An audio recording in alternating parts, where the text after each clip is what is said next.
on avait vu on avait commencé la question du mariage et de la sexualité, et si je ne m'abuse, on était resté sur la définition du mariage, c'est-à-dire un acte finalement profane, de deux êtres qui s'engagent pour la vie, n'est-ce pas, qui se promettent l'un à l'autre pour la vie, et qui a besoin d'une sanction sociale, qui a besoin d'être officialisé.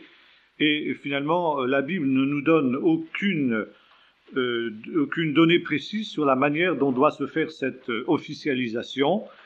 Finalement, chaque civilisation, chaque culture, chaque peuple a inventé ce mode d'officialisation, mais quel que soit ce mode, il faut qu'il existe. Ça, c'est la chose essentielle. Alors, il pourra aussi bien avoir tout un ensemble de rites complexes, associés d'ailleurs à une dimension religieuse, ou bien alors avoir dans certaines tribus primitives, ou même chez certaines tribus gitanes jusqu'à aujourd'hui, être réduit à sa plus simple expression, comme justement chez certaines tribus gitanes, où un beau soir, les deux fiancés disparaissent dans la nature pour 3 jours, puis reviennent au bout de 3 jours, et là tout le monde sait qu'ils sont mariés. Il n'y a pas l'ombre d'une cérémonie, pas l'ombre d'un rite quel qu'il soit, mais pour tout le monde, ils sont mariés. Et l'union, n'est-ce pas, qui est contractée de cette manière-là, est aussi durable que celles qui sont sanctionnées par monsieur le maire ou par des cérémonies religieuses diverses. Dans certains pays,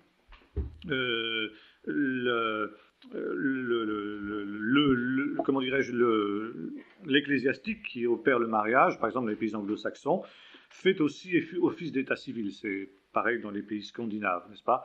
Ceux qui, évidemment, ne veulent pas se marier religieusement ont la possibilité aussi d'un mariage civil dans les pays anglo-saxons. Mais dans les pays anglo-saxons, un mariage religieux suffit parce que, automatiquement, le mariage est enregistré à l'état civil.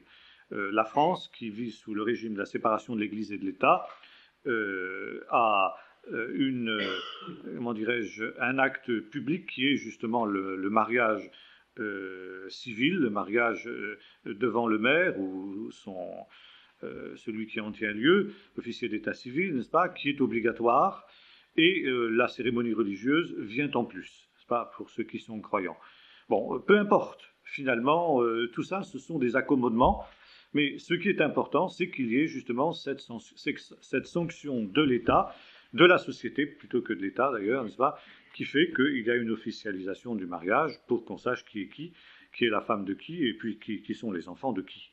Et c'est pourquoi justement la remise en question de ce principe-là, avec le fameux Pax, n'est-ce pas, qui est un engagement qui n'en est pas un finalement, un engagement qui peut être rompu à tout moment par défection d'un des deux partenaires, qui intéresse des gens qui peuvent éventuellement être du même sexe, voire même des gens qui sont frères et sœurs, des choses semblables, n'est-ce pas, est une véritable abomination, est une véritable destruction du mariage. Alors qu'on ne nous dise pas que les deux choses vont coexister l'une à côté de l'autre, parce que il est bien évident qu'à partir du moment où les gens auront appris à vivre sous le régime du Pax, eh bien le mariage va tomber en désuétude dans l'espace de quelques années. C'est donc ici une atteinte extrêmement grave que les pouvoirs publics français sont en train de porter à l'institution du mariage, et il faut bien reconnaître que notre pays est en pointe dans ce domaine-là, n'est-ce pas? Si malheureusement cette abomination devait passer, alors elle risquerait effectivement d'être imitée par des pays voisins, et la chose pourrait devenir normale au bout de quelques années dans la plupart des pays modernes, et ce serait évidemment quelque chose d'extrêmement grave et une véritable catastrophe justement pour une institution qui remonte avant la chute, comme on l'a vu. Mais nous avons vu aussi que le but de Satan est de détruire cela. Et ici, on arrive au bout du processus, la boucle sera bouclée. Si le Pax passe, eh bien, automatiquement, au bout d'un temps, le mariage lui-même sera supprimé par la force des choses, n'est-ce pas? Plus personne ne se mariera. Et alors il faudra précisément que là les chrétiens réinventent l'institution du mariage et puis réaffirment, et on risque de voir se produire finalement cette situation où seuls les chrétiens se marieront et où le mariage redeviendra un acte essentiellement religieux. Ça, c'est une évolution qui est possible si les choses continuent sur la lancée. Alors maintenant, un autre problème aussi avec lequel l'Église primitive a eu à être confrontée, c'est le problème de la polygamie. Il est clair, n'est-ce pas, que quand on lit les premières pages de la Bible, l'idéal biblique est la monogamie. L'engagement créa l'homme et la femme. Le premier couple était un couple monogame. Et les nombreux textes nous montrent que c'est la norme. La polygamie a été tolérée, on pourrait dire, par la Bible, dans la mesure où au départ la polygamie était un remède à la stérilité de la femme. Avoir des enfants était essentiel dans la société ancienne, non seulement pour que la vie puisse se poursuivre, mais aussi parce que les enfants et une nombreuse descendance représentaient une main-d'œuvre qui était indispensable. Et l'opprobre qui touchait une famille stérile était un des plus grands opprobres qu'on pouvait connaître, n'est-ce pas? Alors, quand une femme était stérile, il fallait automatiquement trouver une solution à ce problème. Alors, il y avait deux manières de solutionner ce problème. Il y avait l'adoption, c'était quelque chose qui était possible dans la société ancienne, biblique, et elle était souvent pratiquée, ou alors, justement, la polygamie. Parfois, d'ailleurs, sur l'initiative de la femme légitime elle-même, n'est-ce pas, qui prenait l'initiative de donner une autre femme à son mari, comme on voit dans l'histoire des patriarches, notamment d'Abraham, soit tout simplement le mari lui-même qui décidait de prendre une autre femme pour pouvoir avoir des enfants. Bien entendu, il y a aussi l'autre aspect qui est celui du péché qui est dans le cœur de l'homme et qui l'amène parfois justement à désirer d'autres femmes que la sienne. Et la polygamie donc devient une espèce d'adultère toléré, si j'ose dire. Nous voyons cela, n'est-ce pas, aux aurores de l'humanité également, après la chute dans la lignée de Caïn, où il nous est dit qu'un certain Lémer est le premier, n'est-ce pas, qui prend deux femmes, Ada et Tsila. Le Midrash est tout à fait intéressant sur ce sujet-là. Il nous dit, il discute les noms de ces deux femmes, Ada et Tsila, n'est-ce pas? Ada, ça veut dire vers moi, à côté de moi, n'est-ce pas? Celle qui est proche de moi. Tsila, c'est l'inverse, c'est celle qui est loin de moi. Et le Midrash explique qu'à partir de Lémer et de ce premier exemple de polygamie, les hommes ont pris l'habitude de prendre deux femmes, les hommes de la lignée de Caïn, une qui avait pour but d'être la mère de leurs enfants, et qui donc correspondait à Tsila. Et à partir du moment où elle avait enfanté quelques enfants, bon, c'était terminé. Le mari cessait de s'intéresser à elle. Elle vivait comme une recluse, portant même, dit le Midrash, des vêtements de veuve, etc. Et puis Ada était une femme beaucoup plus jeune, beaucoup plus belle, qui servait au plaisir, n'est-ce pas? Et on lui faisait d'ailleurs, c'est très intéressant dans le Midrash, on lui faisait boire des potions pour l'empêcher d'avoir des enfants, pour que sa beauté ne soit pas gâtée, n'est-ce pas? Donc le péché qui est dans le cœur de l'homme. Et il est certain que si la Bible a toléré cette situation, comme elle a toléré le divorce, et Jésus aurait pu dire de la polygamie ce qu'il a dit du divorce, c'est à cause de la dureté de vos cœurs que Moïse vous a permis. C'est une permission, d'ailleurs le mot est tout à fait intéressant, c'est une tolérance, mais, dit Jésus, au commencement, il n'en était pas ainsi. Et de même pour la polygamie, au commencement, il n'en était pas ainsi. Le livre du prophète Malachi exprime très clairement ce rejet de la polygamie. Et au retour de l'exil, la monogamie redevient la norme. Il est certain qu'un certain nombre de rois ont usé et abusé de la polygamie, David lui-même d'ailleurs, n'est-ce pas? Et surtout Salomon, pour son malheur, c'est ce qui a fait son malheur selon la Bible, justement, ce qui l'a amené à dévier à la fin de sa vie, le grand nombre de femmes. David, lui aussi, a eu des problèmes nombreux dans ce domaine-là, notamment avec la fameuse Bathsheba.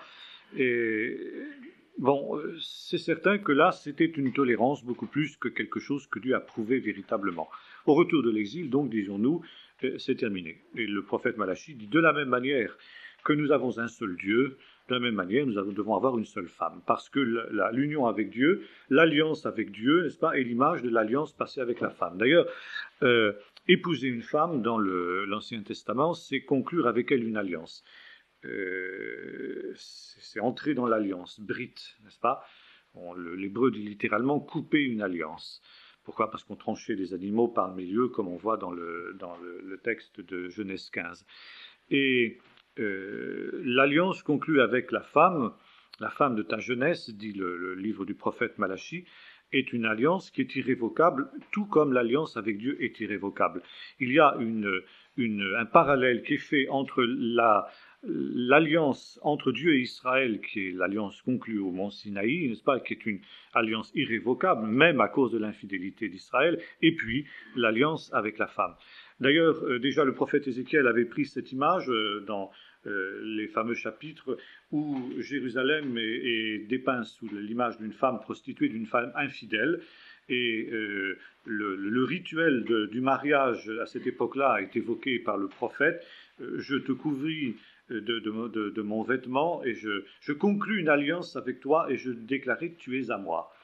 Donc c'était vraisemblablement ainsi que se passaient les mariages, n'est-ce pas? Le marié mettait son vêtement sur la jeune fille, et donc une alliance était conclue au terme de laquelle elle lui appartenait pour femme, elle était sa femme.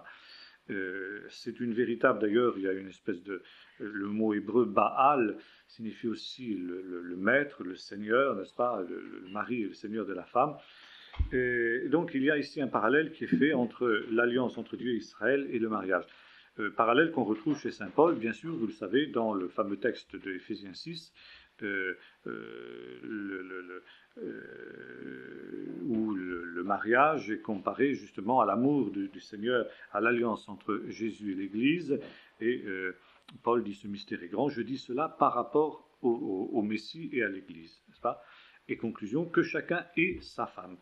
L'exigence qui est faite pour ceux qui sont responsables dans l'Église, à partir des diacres, donc les anciens, et à plus forte raison les apôtres, prophètes, etc., c'est qu'ils soient mariés d'une seule femme. Ça veut dire qu'il devait y avoir vraisemblablement des frères qui, au moment où s'étaient convertis, avaient plusieurs femmes, non pas parce qu'ils étaient juifs, mais justement parce qu'ils étaient païens, car chez les juifs, la polygamie avait disparu à cette époque-là, mais pas chez les païens. Et bon, que faire justement? C'est un peu le problème avec lequel se trouvent confrontés un certain nombre de missionnaires aujourd'hui dans certains pays du tiers-monde, où la polygamie était encore vécue. Il se trouve qu'il y a parfois des hommes qui se convertissent, qui ont 2, 3, 4 femmes, même encore aujourd'hui dans les pays musulmans, on est autorisé à avoir 4 femmes. Bon, vous avez un musulman qui se convertit, il a 4 femmes, qu'est-ce qu'on va faire? Bon, alors évidemment, la logique serait de dire, tu gardes la première et puis tu te défais des autres. Mais qu'est-ce qu'ils vont devenir les autres? C'est ça le problème. Dans ces pays-là, une femme non mariée, c'est pratiquement la mort. Alors, bien, il a fallu parfois tolérer des situations intolérables, si j'ose dire, pendant une génération. Et un certain nombre de missionnaires ont dit, écoutez, pour cette génération, on laisse comme ça, parce qu'on ne peut pas faire autrement. Mais alors, pour les enfants de ces gens-là, il n'y aura plus qu'une seule femme. Vraisemblablement, le problème s'était posé dans ces termes dans l'Église primitive, et on avait dit, ces gens-là, ils ont leur femme, on ne peut pas en renvoyer ces femmes comme ça en nature, mais par contre, deuxième génération, il en sera autrement, et en tout cas, ces gens-là ne peuvent pas occuper de fonctions dans l'Église, pas même celle de diacre, etc. Alors ici, polygamie, donc, est exclue, ça c'est un fait. Et aussi, bien sûr, l'Église primitive, quand elle a évangélisé même nos régions, s'est trouvée aussi confrontée à ce problème et tous les problèmes d'immoralité qui étaient ceux des païens. Une des grandes raisons pour lesquelles les Juifs ne devaient pas avoir de relation avec les païens, vous savez, même Pierre se sent tenu par cet interdit-là quand le Seigneur lui demande d'aller dans la maison de Corneille, c'est que précisément les païens mènent une vie sexuelle dissolue. Et selon le Midrash, selon le Talmud, il y a deux grands péchés qui sont typiques des péchés des païens, c'est d'ailleurs très intéressant dans le contexte qui est le nôtre aujourd'hui. Le premier, c'est l'homosexualité. L'homosexualité est la caractéristique des païens.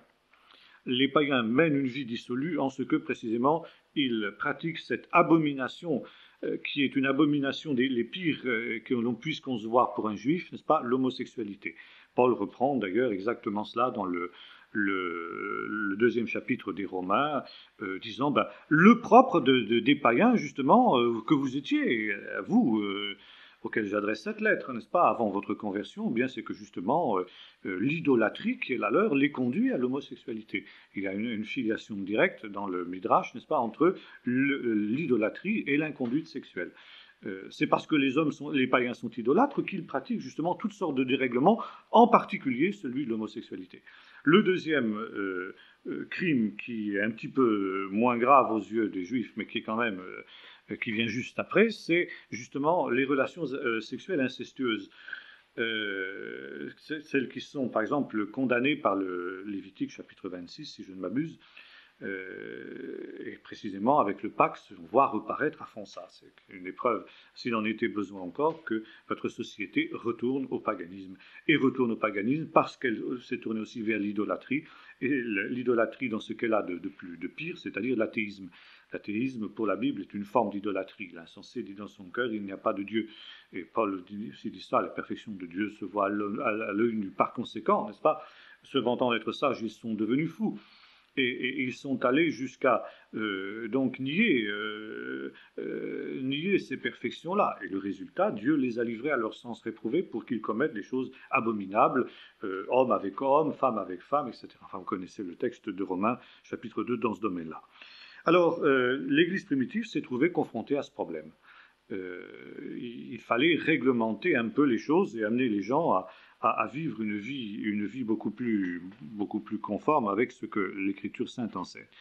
Or, justement, ce qui est extraordinaire, c'est que dans nos pays en particulier, à partir du IIe siècle, IIIe siècle, etc., quand l'Évangile est venu en Europe et qu'elle s'est trouvée confrontée même plus tard au Ve siècle avec les invasions barbares, où la polygamie était alors là tout à fait de mise, là aussi l'Église a fermé les yeux notamment sur les freudaines dans ce domaine-là des grands.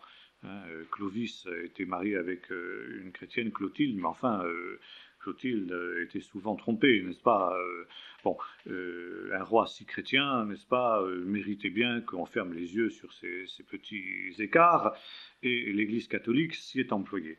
Et alors l'Église catholique a prôné en principe la monogamie, n'est-ce pas, mais n'a jamais cherché à faire vraiment disparaître la polygamie.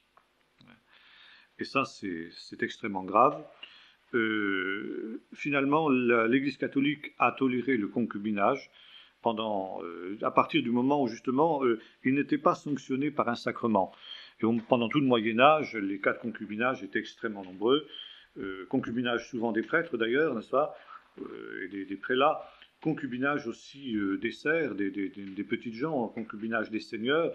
Les seigneurs avaient, selon le droit du Moyen-Âge, ce qu'on appelait le droit de cuissage, qui exprime bien ce qu'il veut dire. Ça veut dire qu'ils avaient droit de disposer à leur aise de leurs serves, des femmes qui étaient sous leur domination dans les domaines que l'on imagine. Et ça, l'Église catholique fermait les yeux sur ces réalités-là, n'est-ce pas ? Alors, au Moyen-Âge, le concubinage était monnaie courante, et avec, en quelque sorte, non pas la bénédiction de l'Église, serait beaucoup dire, mais en tout cas avec sa tolérance. Et l'on sait, n'est-ce pas, que l'immoralité de la société catholique, et notamment du clergé, a été une des raisons pour lesquelles Luther aussi a lancé le mouvement de la Réforme. Les relations extra-conjugales, donc, étaient, du moment qu'elles n'étaient pas sanctionnées par un sacrement. Ça, c'était justement ce sur quoi l'Église du Moyen-Âge était absolument intraitable. Et, par exemple, des rois qui voulaient répudier leurs femmes et en épouser des autres, donc, religieusement, parce que le mariage est devenu un sacrement dans l'Église catholique, n'est-ce pas ? Alors là, l'Église catholique était absolument intraitable. Par contre, les rois, les grands, pouvaient avoir toutes les maîtresses qu'ils voulaient, du moment que ce n'était pas sanctionné par un sacrement religieux, ça allait, en quelque sorte. Hein. Alors ça a contribué considérablement à la dégradation des mœurs, et les pays d'Europe qui ont été christianisés ont gardé un petit peu cette idée-là. Par exemple, c'est très fort dans les pays scandinaves qui sont des pays qui sont parmi les plus dépravés d'Europe et du monde même, on peut dire, et qui l'ont toujours été, en fin de compte, parce que justement, il y a une vieille tradition dans ce domaine-là de tolérance, de relations extra-conjugales de ce type-là. Et donc nous avons affaire ici dans le catholicisme à prôner ce que l'on pourrait appeler une monogamie relative. Alors là, il est évident que bibliquement c'est tout à fait inacceptable, c'est des choses qui sont profondément anti-bibliques. Les apôtres, Paul en particulier, ont repris à fond finalement ce qu'était la morale juive, ce qui était justement un idéal de pureté conjugale que les Juifs, jusqu'à la Révolution française, ont vécu d'une certaine manière peu ou prou. Bien sûr, il y avait au milieu d'eux aussi des problèmes, comme partout, tous les Juifs n'étaient pas des saints, mais on peut dire que d'une manière générale, pendant tout le Moyen-Âge et l'époque début de l'époque moderne, la moralité des Juifs était infiniment supérieure à celle des chrétiens. Et alors Paul reprend absolument cette moralité, n'est-ce pas, toute forme de relation extra-conjugale, quelle qu'elle soit, bien sûr polygamie, concubinage, relations extra-conjugales dans le domaine de l'adultère, la prostitution, etc., sont absolument condamnés par l'Évangile et ne souffrent absolument aucun compromis. Ça, c'était la morale juive qui était issue de l'enseignement des prophètes, qui était issue de l'enseignement de la Torah, qui était en gros issue de l'enseignement du Nouveau Testament, et que Jésus et les apôtres reprennent à leur compte sans en changer absolument un seul iota.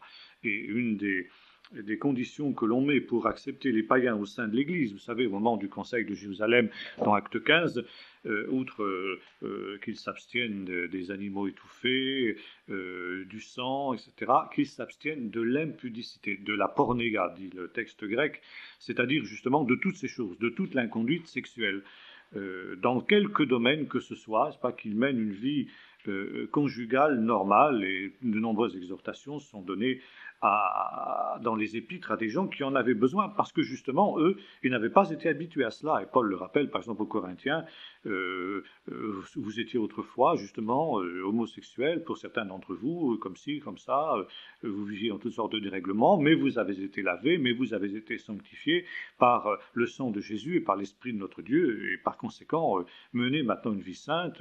Vous vous souvenez de toutes les exhortations que l'apôtre Paul adresse à ces mêmes Corinthiens quant à la maîtrise de soi dans ce domaine-là. Quelques péchés, dira l'apôtre Paul, qu'un homme commette, il est hors de son corps.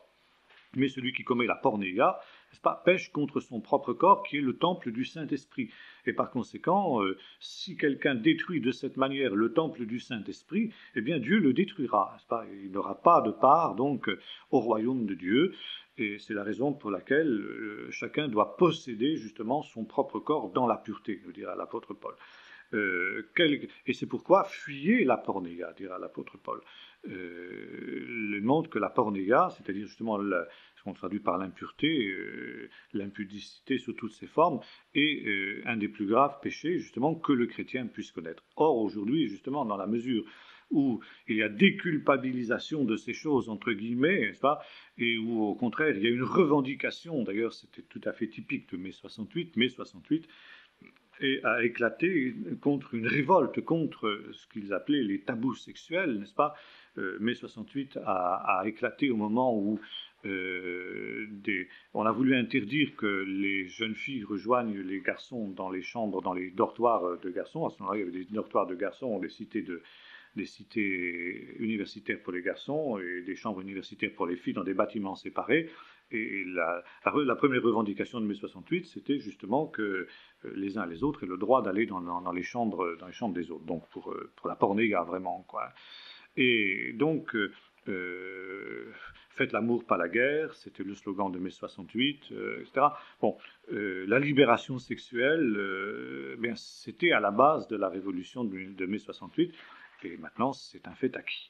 C'est un fait acquis, on en est au Pax, on en est à ces choses-là. En 30 ans, ça nous est loisible de voir la dégénérescence de la société, dégénérescence de la société par le péché dans ce qu'il a de plus abject, n'est-ce pas, et qui détruit justement l'ordre de Dieu, qui détruit maintenant jusque la famille, n'est-ce pas, et qui ramène au chaos, ce qui est le but de l'ennemi, ce qui est le but de l'adversaire, de Satan, et qui en même temps produit une haine contre Dieu. C'est la raison pour laquelle on ne peut plus parler de Dieu aujourd'hui, parce que les gens sont tellement enfoncés dans le péché, n'est-ce pas, que revenir, n'est-ce pas, revenir de leur péché vers un Dieu saint, un Dieu juste, n'est-ce pas, c'est quelque chose qu'ils rejettent a priori.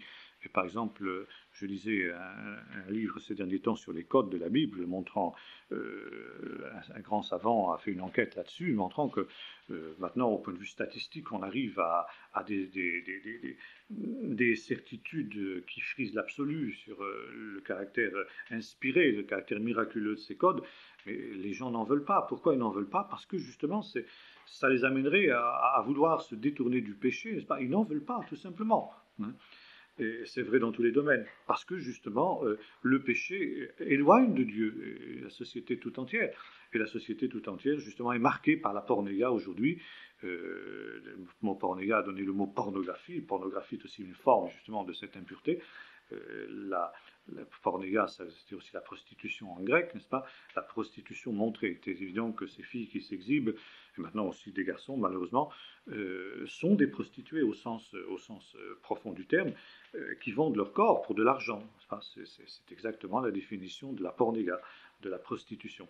Et notre société est basée maintenant aujourd'hui sur la pratique de la prostitution, dans la mesure où il n'y a plus de divertissement possible aujourd'hui sans la pornéia, et la plupart des gens n'envisagent pas de vivre autrement que cela.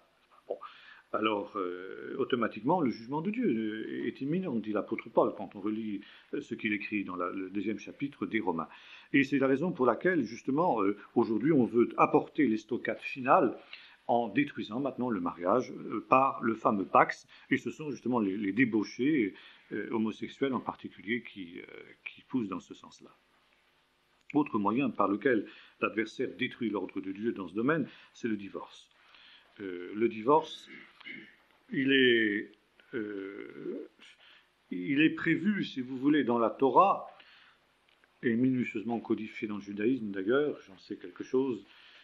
Quand je faisais du Talmud il y a de cela bien longtemps, on a étudié pratiquement pendant 6 mois de l'année le Masechet Gittin, c'est-à-dire le traité sur le divorce, c'est-à-dire les 101 manières de divorcer. C'est pas bon. Autant vous dire que je me barbais consciencieusement là-dedans, parce que comme je ne croyais pas au divorce, bon, j'étais obligé d'avaler ça, c'était plutôt difficile, plutôt indigeste. Mais enfin, c'est vrai, le divorce est prévu par la Torah, et les pharisiens ne se font pas faute de le rappeler à Jésus.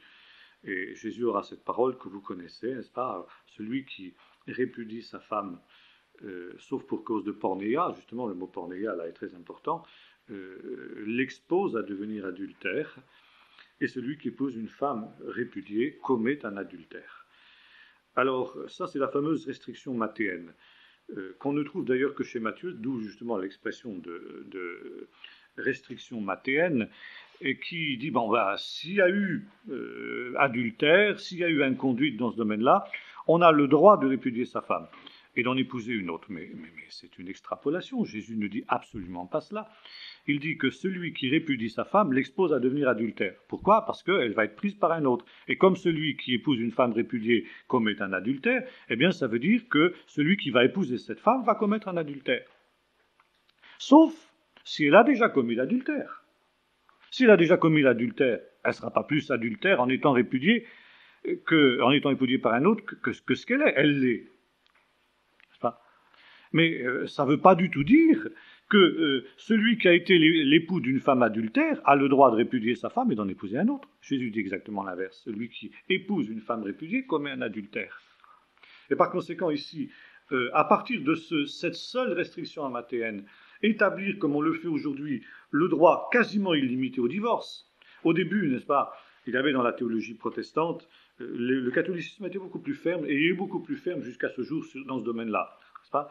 Le divorce En tout cas, le remariage des divorcés est impossible selon le droit canon catholique. Alors maintenant, évidemment, les catholiques ont plus d'un subterfuge dans ce domaine-là. Il y a la possibilité de casser le mariage. L'Église aurait l'autorité de casser le mariage.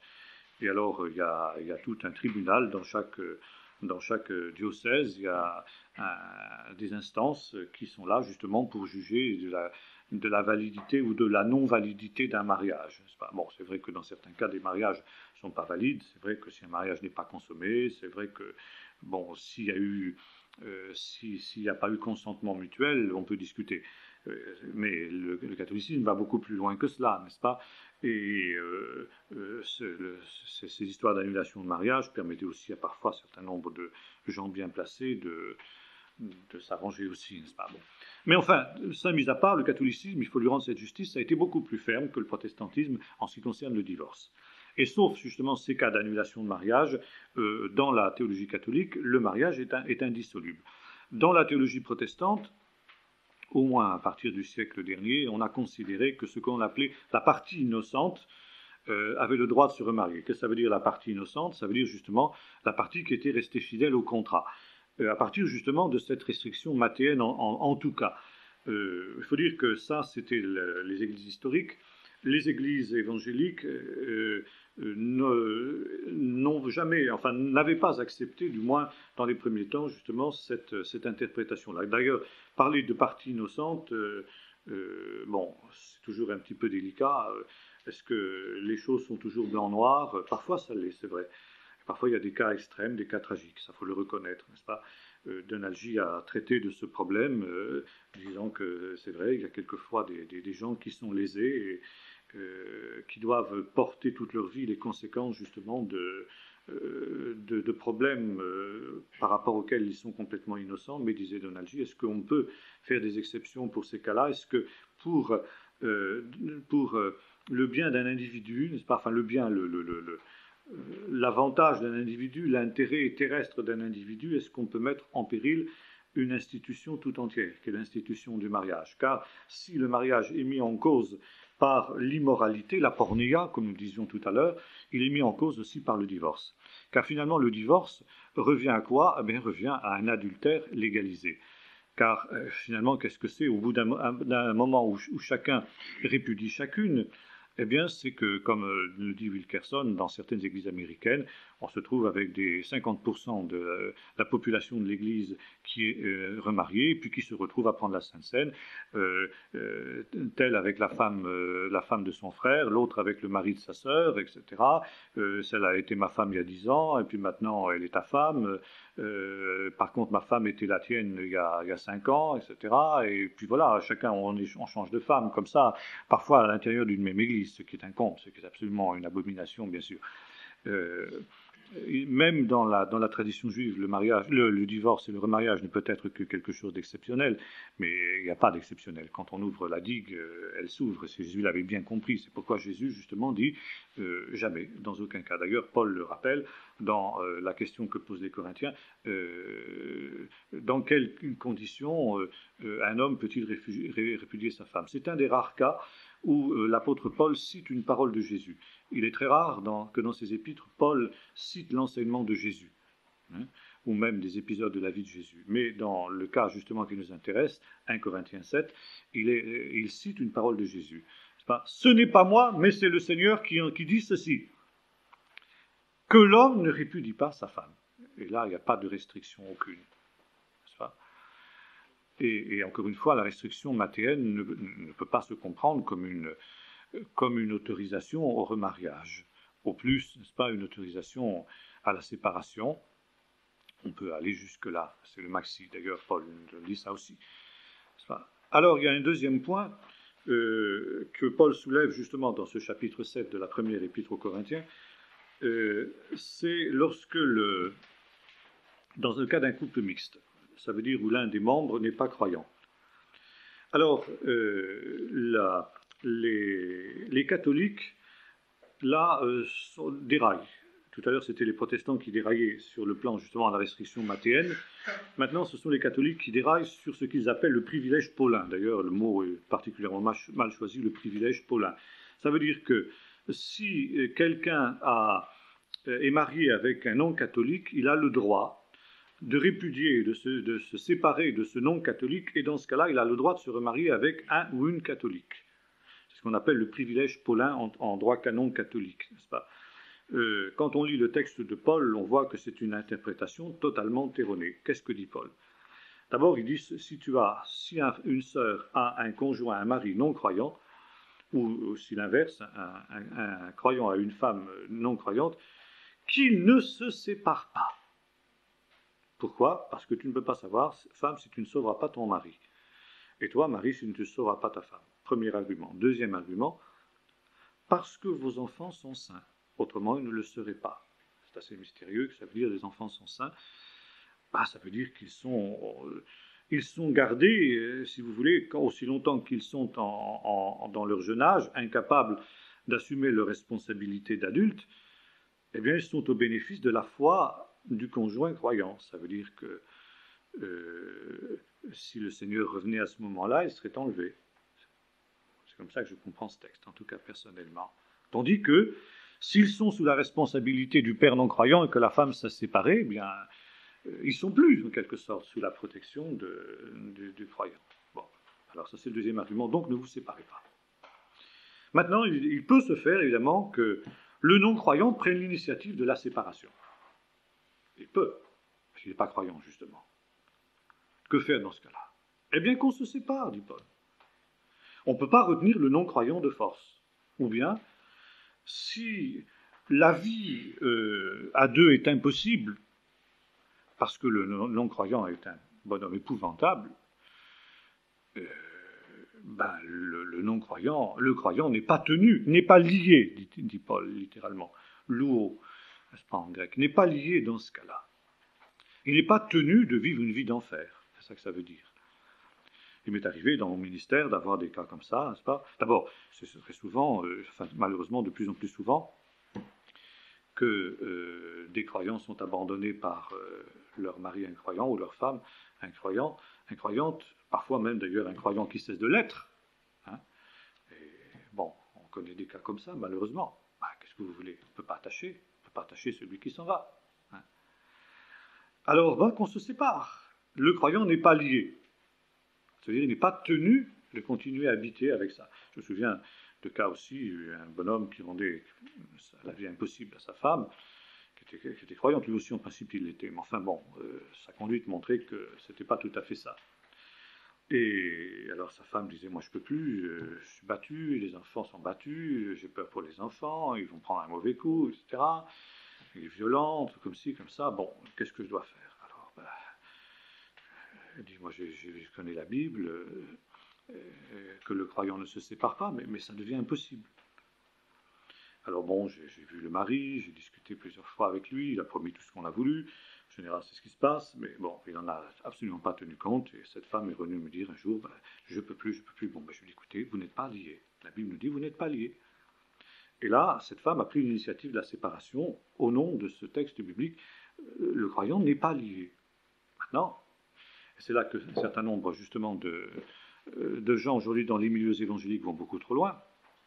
Il n'est pas lié, ça veut dire il est délié du lien conjugal, et par conséquent, il peut contracter un nouveau lien conjugal. Et on nous dit, bien, il peut donc se remarier. Et Paul ne dit absolument pas ça, il dit exactement le contraire. Si vous relisez exactement ce qui est écrit dans 1 Corinthiens 7, n'est-ce pas? Mais, à ce moment-là, cette femme qui s'est séparée, hein, qu'elle reste dans l'état où elle est. Ça, c'est absolument clair. Ça, on va relire le texte si vous le voulez bien. Et voilà.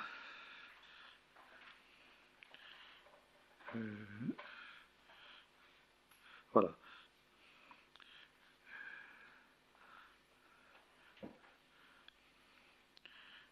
Une femme est liée à son mari aussi longtemps qu'il est vivant. Mais si le mari est décédé, elle est libre de se marier à qui il veut. Seulement que ce soit dans le Seigneur. Maintenant, elle sera plus heureuse, à mon avis, si elle demeure comme elle est. Bon, ça, il y a un autre texte qui va dans le même sens.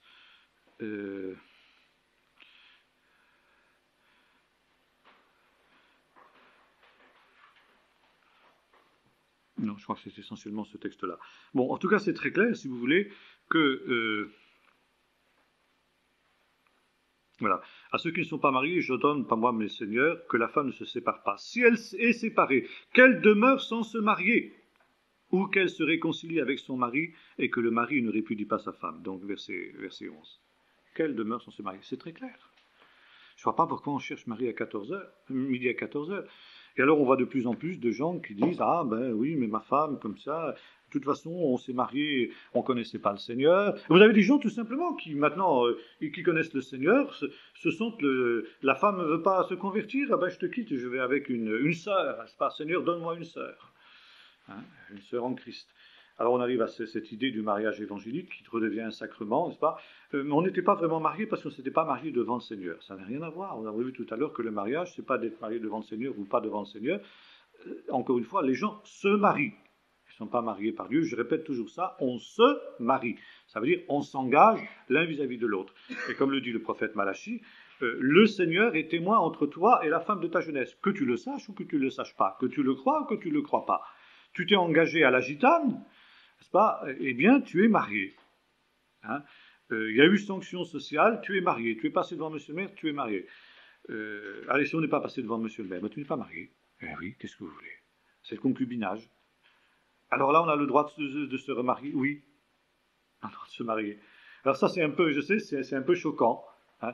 Alors quelqu'un qui, par exemple... a vécu, j'ai connu un cas tragique comme ça, une femme, bon ben là ça peut se discuter, je suis d'accord, une femme qui s'était mariée, et puis le mari, le soir même après le mariage, est parti avec une autre. Bon, là, on peut considérer que le mariage est nul, hein, dans ce cas-là, parce qu'il n'y a pas eu cohabitation du tout. Mais enfin, prenons un autre cas où j'ai connu une autre femme, n'est-ce pas, qui s'est mariée, et bon, a vécu avec son mari plusieurs mois, puis tombée malade, le mari était séparé d'elle, elle a dû rentrer, c'était en Afrique, et puis quand elle est rentrée d'Afrique, le mari est rentré d'Afrique, ben, il était avec une autre, quoi. Bon, eh bien, cette femme ne s'est jamais remariée, c'est normal. Mais en même temps, on dira, mais alors quelqu'un qui a vécu avec 36 bonnes femmes pendant plusieurs années, puis qui se convertit, celui-là a le droit de se marier. Ben oui. Oui. On dit, mais c'est injuste. Si on ne tient pas ferme sur ce plan-là, on ouvre la porte à tout. C'est ça le problème. C'est vrai qu'à la limite, il y a des cas extrêmes, des cas d'espèce qui nous font dire, bah, pour un tel, c'est dur, c'est vrai. Et on est obligé de reconnaître qu'il y a des cas où on serait tenté de dire, bah oui, là, dans ce cas-là, mais on ne peut pas. On ne peut pas parce qu'il y a la Bible. On ne peut pas parce qu'il y a la parole de Dieu. Et je crois que, malheureusement, il faut le faire avec beaucoup de compassion, d'amour vis-à-vis de ceux qui sont victimes. C'est vrai qu'il y a des parties innocentes, comme dit la théologie protestante. C'est vrai. Mais tant pis. C'est pas qu'elle demeure sans se marier ou qu'il demeure sans se marier. Les choses sont très claires. On l'a lu tout à l'heure dans le texte biblique. Alors aujourd'hui, dans notre monde où la sexualité est essentielle, n'est-ce pas ? Quelqu'un qui n'a pas de vie sexuelle, il ne vit pas en quelque sorte. Hein. Bon, on a du mal à concevoir que quelqu'un puisse ne pas vivre une vie sexuelle.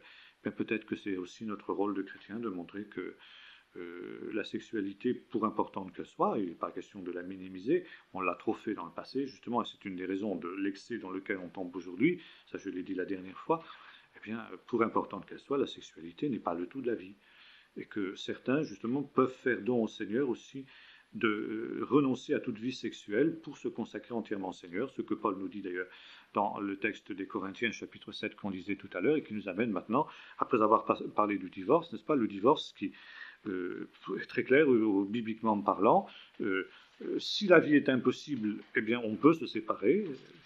L'autorisation de se séparer est donnée, le chrétien n'est pas lié, encore une fois, mais doit rester sans se remarier. Celui qui a été victime du divorce doit rester sans se remarier. Ça, c'est l'enseignement très clair de Jésus-Christ, c'est l'enseignement très clair de l'apôtre Paul. Bon. Alors maintenant, pour ce qui est des vierges, dit l'apôtre, je n'ai pas d'ordre du Seigneur, mais je donne un avis comme un homme que le Seigneur, dans sa miséricorde, a rendu fidèle. Voici ce que j'estime bon. À cause des calamités présentes, il est bon qu'à un homme d'être ainsi. Es-tu lié à une femme, ne cherche pas à rompre ce lien. N'es-tu pas lié à une femme, ne cherche pas de femme. Dans le cas où tu te marierais, tu ne pécherais pas. Dans le cas où la Vierge se marierait, elle ne pécherait pas. Mais ces personnes auront des afflictions dans la chair, et moi, juge de ménagement à votre égard. Voici ce que je dis, frère. Bon, ça c'est ensuite qu'il part. Si quelqu'un donc estime déshonorant pour sa fille vierge de dépasser l'âge nubile et qu'il doit en être ainsi, qu'il fasse ce qu'il veut, il ne pêche pas, qu'on se marie. Mais, alors là, attention, justement, regardez ici toutes les précautions oratoires que prend l'apôtre. Mais celui qui tient ferme en lui-même, première chose, sans contrainte, deuxièmement, et avec l'exercice de sa propre volonté, troisièmement, qui a décidé en son cœur de garder sa fille vierge, celui-là fait bien. Ainsi, celui qui donne sa fille en mariage fait bien, celui qui ne la donne pas fait mieux. Bon, ça, dit l'apôtre Paul, c'est un avis, ce n'est pas un ordre du Seigneur. Mais ce faisant, avec toutes les précautions qu'il prend, parce que Paul sait ce que sont les êtres humains, n'est-ce pas? D'ailleurs, dans un autre texte, il semble aller dans un autre sens, il dit, n'est-ce pas, il vaut mieux se marier que de brûler, n'est-ce pas? Bon. Et pour éviter l'inconduite, il dit, j'estime bon que chaque homme ait sa femme et que chaque femme ait son mari. Donc ici, il est clair que le chemin normal pour l'homme et pour la femme, c'est le mariage. Je dirais pour 99,9% des hommes et des femmes, le chemin normal, c'est le mariage, parce qu'il n'est pas bon que l'homme soit seul, il nous rappelle le livre de la Genèse. Mais, dans certains cas, dit l'apôtre Paul, pour une consécration plus grande à l'œuvre de Dieu, et encore une fois, sans aucune contrainte, et l'apôtre Paul insiste énormément, après mûre réflexion, après avoir vraiment réfléchi, et donc ne pas être un genou, il y a parfois des jeunes de 18 ans qui viennent me dire, moi j'ai envie de faire le feu de célibat, mon cher ami, dans 10 ans on en reparlera. C'est un chemin possible. Ça ne veut pas dire que ce soit un chemin obligatoire, mais c'est un chemin possible. Et ce faisant, l'apôtre Paul réhabilite le célibat comme marque d'une très haute consécration au Seigneur. D'ailleurs, Jésus avait ouvert cette voie déjà, quand il dit, n'est-ce pas, eh bien, il y a des gens qui sont devenus eunuques par la main des hommes, il y en a eux qui se sont rendus eunuques pour le royaume de Dieu. Cela, ce n'est compréhensible qu'à ceux auxquels cela a été donné, que celui qui a des oreilles pour comprendre, comprenne, disait Jésus. Donc ici, il montre qu'il y a des exceptions, n'est-ce pas, où des gens peuvent, comme lui-même, Paul était dans cette situation-là, n'est-ce pas, renonce à ce qui est légitime, d'ailleurs il le dira, n'avons-nous pas le droit, nous aussi, de mener avec nous une sœur qui soit notre femme, comme font Pierre, Céphas et les autres apôtres, bien sûr que j'aurai le droit, mais, dit-il, je n'ai usé d'aucun de ces droits, j'ai renoncé à ces droits volontairement. Bon, c'est une voie possible, et le catholicisme, comme souvent dans ce domaine-là, est tombé dans l'excès, imposant le célibat à tous ceux qui veulent servir le Seigneur, ce qui est anti-biblique. Et là, le protestantisme a eu raison de protester vigoureusement contre cette manière de faire qui est contraire à l'enseignement biblique, tel que nous venons de le lire, et puis d'autres où Paul dit que certains hommes enseigneront de doctrines de démons, et parmi ces doctrines de démons prescrivant de ne pas se marier. Luther ne les avait pas loupés sur ce plan-là. On ne peut pas imposer le célibat à qui que ce soit. Ça, c'est outrepasser les droits, n'est-ce pas? Et là, l'Église catholique fait une faute énorme en imposant à ses ministres le célibat. D'ailleurs, ça pose d'énormes problèmes. On a vu au Moyen-Âge les cas de concubinage, etc. Il y a toutes sortes de problèmes aussi qui sont ceux de prêtres non mariés. Et bien évidemment, aujourd'hui, même si ça ne va pas toujours dans ces extrémités-là, n'est-ce pas? Mais par contre, le protestantisme est tombé dans l'autre extrême, en faisant en quelque sorte du mariage quelque chose de quasi obligatoire pour ses ministres. Et si quelqu'un n'était pas marié, n'est-ce pas, bien alors c'était pas normal, il fallait absolument qu'il se marie, et le célibat était totalement déconsidéré dans le protestantisme. Alors, entre ces deux excès, n'est-ce pas, il y a une voie moyenne. La voie moyenne, c'est celle de l'écriture, la voie du bon sens, la voie de l'équilibre. Si quelqu'un ayant vraiment réfléchi, sans pression, sans contrainte de quoi que ce soit, a pris une ferme résolution dans son cœur, n'est-ce pas, de se garder vierge, eh bien, il fait bien. Il fait mieux que celui qui se marie, dit l'apôtre Paul. Parce que là, il se consacre véritablement au Seigneur. Alors ça, il faut réhabiliter le célibat consacré par rapport à cela. Autre question aujourd'hui, que faire en cas d'inconduite sexuelle? Pour ce qui est des chrétiens, bien sûr. Je ne parle pas de ceux qui sont dans le monde, parce que s'il nous fallait, dit l'apôtre Paul, déjà de son temps, rompre avec tous les débauchés, tous les homosexuels de ce temps, dit l'apôtre Paul, vous nous ferez sortir du monde. Mais ce que je vous ai enseigné, dit l'apôtre Paul, c'est que si quelqu'un se nomme frère, et qu'il est justement non seulement quelqu'un qui se conduit mal sur le plan des mœurs, mais aussi dans d'autres domaines, sur le plan de l'argent, etc., qui commet ce qu'on appelle un péché scandaleux. Et parmi les péchés scandaleux, les péchés sexuels sont en premier plan, n'est-ce pas? D'ailleurs, Paul les met en premier plan aussi dans la liste des œuvres de la chair dans l'Épître aux Galates. Eh bien, celui-là doit être sanctionné, doit être mis sous discipline. Aujourd'hui, bien entendu, dans bien des églises, on est devenu laxiste dans ce domaine-là, et de plus en plus, notamment pour ce qui est des jeunes, les relations sexuelles prémaritales sont quasiment tolérées dans beaucoup d'endroits, n'est-ce pas? Car autrement, s'il n'en était pas ainsi, les jeunes partiraient, dit-on, n'est-ce pas? Et encore dernièrement, c'était le cas d'une jeune fille qui fait des prières extraordinaires, mais enfin, qui en couche avec son fiancé étant mis entre guillemets, n'est-ce pas? Parce qu'aujourd'hui, on appelle fiancé des gens qui ne sont finalement que des concubins. Alors ensuite, on finit par se marier parce que c'est quand même le chemin normal dans les églises, mais enfin, il faut essayer avant, n'est-ce pas? C'est l'apparence de sagesse qu'ont les jeunes dans ce domaine-là. Alors il est évident que ça doit être sanctionné, il n'y a pas de problème, la Bible nous le montre, n'est-ce pas? Au niveau du péché, bien entendu que ce que la Bible appelle la fornication, c'est-à-dire justement relation sexuelle de gens qui sont libres, est infiniment moins grave que l'adultère, ça veut dire relation extramaritale de gens qui sont liés et qui pêchent contre leur conjoint. C'est évident que par exemple, un jeune célibataire, ou un moins jeune d'ailleurs, qui couche avec un autre célibataire, pêche moins gravement que quelqu'un qui couche avec une femme mariée, n'est-ce pas? Bon. Alors là aussi, la sanction doit être en fonction de la gravité de la faute, n'est-ce pas? Bon, quelqu'un qui commet l'adultère pêche moins gravement que quelqu'un qui commet l'homosexualité. Bon, vous voyez, il y a toute une hiérarchie aussi dans ce domaine-là. Mais en tout cas, ce genre de péché doit être sévèrement réprimé, parce que justement, si on ouvre la porte à ces choses, eh bien, automatiquement, c'est toute la vie morale de l'Église qui s'en va, surtout dans le contexte d'aujourd'hui. Autre point, n'est-ce pas, concerne les mariages mixtes. Ce qu'on appelle les mariages mixtes, parce que vous allez me dire, un mariage est toujours mixte. Mariage mixte, ça veut dire avec des gens qui ne sont pas croyants. Alors, quand nous disons qu'ils ne sont pas croyants, nous pouvons éventuellement aussi dire d'une autre confession, par exemple la confession catholique. Avec la confession catholique, même si, par exemple, quelqu'un peut être converti véritablement dans le catholicisme, ce que nous croyons vraiment, ça pose problème. Si quelqu'un, par exemple, est réformé ou baptiste, bon, c'est pas la même chose, hein, bien sûr. Mais dans le catholicisme, ça pose un problème. D'abord, le texte biblique est clair. Paul dit ça dans la deuxième épître aux Corinthiens.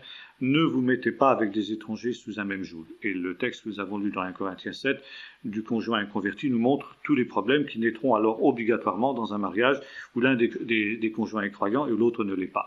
Alors vous allez me dire pourquoi Paul évoque-t-il cette possibilité? Eh bien pour une raison très simple, c'est que il cite des cas de gens qui se sont convertis après avoir été mariés, n'est-ce pas? Où un s'est converti et l'autre ne s'est pas converti, ce qui arrive encore assez fréquemment dans nos milieux.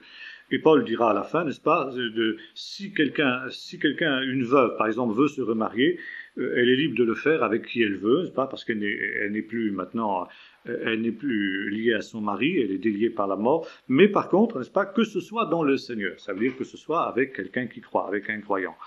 Alors bon, on peut dire que si Paul dit ça pour les veuves, il le dit aussi des jeunes célibataires, des jeunes qui veulent se marier. Ça doit être évidemment dans le Seigneur.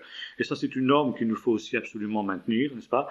Car alors, autrement, on ouvre la porte à toutes sortes de débordements. Alors évidemment, très souvent, on nous présente des cas d'espèce où des jeunes gens et des jeunes filles incroyants se sont convertis après le mariage. Bon, ça arrive, j'en ai connu. C'est relativement rare, et c'est de plus en plus rare dans la société moderne en particulier. En général, c'est souvent le conjoint converti qui se déconvertit relativement vite au contact du conjoint inconverti. Mais les quelques exceptions dans ce domaine-là ne peuvent pas infléchir la règle. C'est qu'un mariage mixte, entre guillemets, avec des inconvertis est toujours une catastrophe. Avec le catholicisme, ça pose d'autres problèmes. Parce que le catholicisme lui-même étant un système totalitariste qui est intolérant dans ce domaine-là, parce que pour lui, encore une fois, le mariage est un sacrement, automatiquement, là, il va y avoir tout un tiraillement qui va se faire. Et automatiquement, là, il y aura à terme toute une situation extrêmement difficile à vivre, n'est-ce pas, qui naîtra. Et là, on est obligé de dire sinon au mariage avec les catholiques, bien qu'évidemment, la parole de Dieu ne prévoit pas ce cas de figure pour une bonne raison, c'est qu'à cette époque-là, catholique, protestant, ça n'existait pas. Alors aujourd'hui, on se trouve dans une situation où on est obligé de justifier Dieu devant les hommes, et non plus de justifier les hommes devant Dieu. C'est Dieu qui est en position d'accuser, c'est plus l'homme. Ça, c'est le drame justement de ce temps. Et dans toutes ces questions d'éthique sexuelle et conjugale, n'est-ce pas, nous nous trouvons en porte-à-faux terrible avec le monde. Et une des plus grandes colères que nous puissions déclencher vis-à-vis du monde, c'est lorsque nous rappelons justement ces principes de la morale, de l'éthique sexuelle et conjugale aux yeux des hommes qui n'en veulent plus. Alors, on nous dit, mais alors, quel apport a le christianisme dans la société? Si c'est pour créer des problèmes, c'est pour créer des difficultés, est-ce qu'il ne vaudrait pas mieux que le christianisme s'occupe des problèmes de la paix dans le monde, de la faim, de ces choses-là, et puis laisser les gens vivre comme ils veulent? Après tout, chacun est libre. Si je vais avec une autre femme, je ne fais de mal à personne. C'est pas comme si je tue, si je viole, ça, le viol, bon, d'accord. Enfin, si elle est consentante, n'est-ce pas, quel mal je fais? Finalement, c'est ce que dit le livre des Proverbes, la femme adultère, elle mange, elle s'essuie la bouche, elle dit quel mal ai-je fait. C'est exactement ça. Et on ne se rend pas compte, justement, qu'effectivement, on fait un tort considérable au conjoint, aux enfants, etc. Enfin, il y a tout à la société en général, c'est la destruction de toutes les valeurs, n'est-ce pas?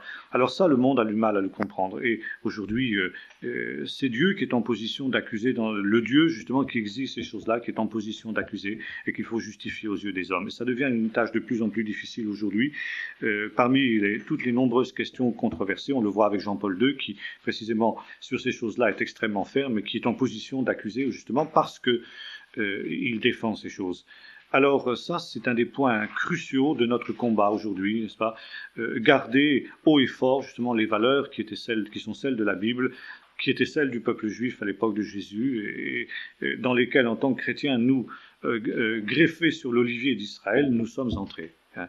Et nous ne pouvons pas, c'est impossible de transiger sur ces choses-là, car alors c'est la destruction de l'Église, c'est la destruction de la société ensuite, n'est-ce pas? Et aujourd'hui, il y a une véritable levée de bouclier contre Jean-Paul II, contre l'Église catholique, dans la mesure où elle défend ces choses-là, parce que justement l'Église catholique représente le dernier bastion. La dernière digue face au débordement de l'impureté dans laquelle les hommes de ce temps se vautrent, pire que les païens des premiers siècles, comme les hommes du temps de Noé, comme les hommes du temps de Sodome. C'est exactement le retour à cette situation-là. Et de la même manière que la timide protestation de Lot lui avait provoqué une levée de bouclier contre lui, la haine de tous les gens de Sodome, la forte protestation de Jean-Paul II et de tous ceux qui tiennent ferme sur ces choses-là, aujourd'hui se heurtent à une fin de non-recevoir totale, n'est-ce pas? Et pourtant, c'est de cette manière-là que nous pouvons glorifier Dieu. Voilà ce que je voulais dire aujourd'hui sur ce sujet.